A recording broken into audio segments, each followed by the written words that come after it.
من بی مدد غالیه زلف تو کاهم و از شعبده ات عقل سر خویش بکاهم. کاهم که به تنبیه دل آری به مقابل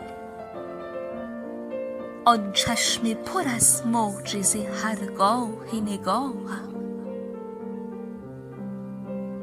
گر مستقر آید به دلم حظ حضورت تشویق دگر جز ز لب و بوسه نخواهم. اطفار سرت برده چوم بر سر شیون هرگاه مرا کرده پر از حسرت و آهم. بر صلح نگاهت بزنی راه دلم را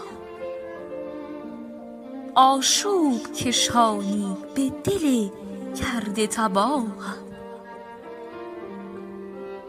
انگیز به انگیزه دل خاطر جانم با وعده هر بوسه به هر وعده و گاهم. انداز به اندازه صبرم به بلایا شو راهزن جان و دل از بستن راهم. بیچاره راهم بکشان خلوت خویشت در بی کسی آور نگهت پشت و پناهم.